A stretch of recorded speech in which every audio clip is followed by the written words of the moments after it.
Right, Robert is using a cam rifle these days, had it for a couple of years, carbon fibre stock, absolutely solid steel all the way through, makes it slightly heavy.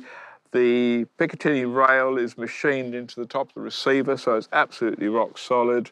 Fluted barrel, 1 in 8.5 twist, and in my usual 223 calibre. Started off with semi-auto way back in 1980, and I've been using 69 grain Sierra match round ever since. So I've got quite used to it and how it shoots and where it goes. And did a first the other day. It was a fairly heavy round, and so a bit of over penetration, but the first time I achieved 2 foxes with 1 shot. So that was something for my record book. Being a cam, 22.5 degree bolt throw certainly doesn't get in the way of the scope.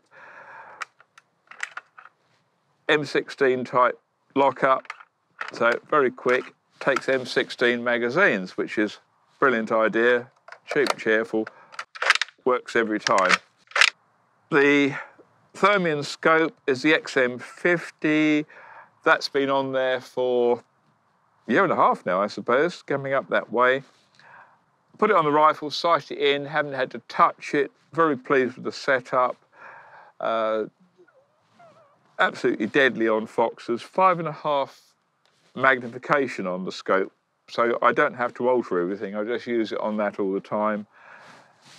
Works extremely well. Still got my M14 butt plate on this end and an ASU sound moderator on the other. Nice and short, goes in and out the motor. Don't have a sling on it because I hate those things, but you can hold it easily like this, locks up, safety on, grab hold and swing it round, and usually I march along if I'm doing anything like that. Can't lose it. That one's accounted for a few foxes, isn't it? Yes, this one's done mostly a couple of hundred, I suppose, somewhere in that sort of region. And is there anything you could change or improve about it? No, I think it's just about reached its ultimate